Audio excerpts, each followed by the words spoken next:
ফুসফুস কেমন আছে? আমার ফুসফুস ভালো আছে, তুই কেমন আছিস? আমি ভালো।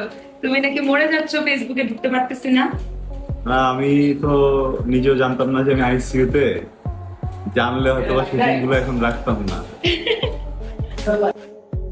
অবশেষে আরুশ খান নিজেই জানালেন তার ফুসফুসের বর্তমানে কি অবস্থা আছে।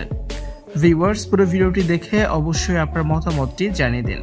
সম্প্রতি আরুশ খানকে নিয়ে খবর ছড়িয়ে পড়ে তার ফুসফুস শেষের দিকে, তার ফুসফুসে নানান জটিলতা রয়েছে। স্কুল জীবন থেকেই সিগারেট খাওয়া শুরু করেন ছোট পর্দার জনপ্রিয় অভিনেতা আরুশ খান। আর 19 বছর শেষের দিকে তার ফুসফুসও শেষের দিকে। এরপর আরুশ খানকে নিয়ে ব্যাপক আলোচনা সমালোচনা শুরু হয় সোশ্যাল মিডিয়া জুড়ে। আরুশ খানের ফুসফুস শেষ হয়ে গেছে, সে বেশি দিন বাঁচবে না, এমন খবর প্রচার হতে থাকে নেট মাধ্যমে। জানিয়ে আরুশ খান বেকায়দায় পড়ে যান। সম্প্রতি একটি ভিডিওতে আরুশ খান নিজেই বলেন তার ফুসফুস ভালো আছে। আসলে তার স্ট্যাটাসটিকে অতিরঞ্জিতভাবে প্রচার করা হয়েছে সোশ্যাল মিডিয়ায়। তার ফুসফুস কার্যত ঠিকই আছে। একটা সময় অনেক স্মোক করার কারণে তার ফুসফুসে বেশ সমস্যা হয়েছিল, কিন্তু বুঝতে পেরে যখন ধূমপান ভেপ নেওয়া বন্ধ করে দেন আরুশ খান, তারপর আস্তে আস্তে সেটা স্বাভাবিক পর্যায়ে চলে আসে।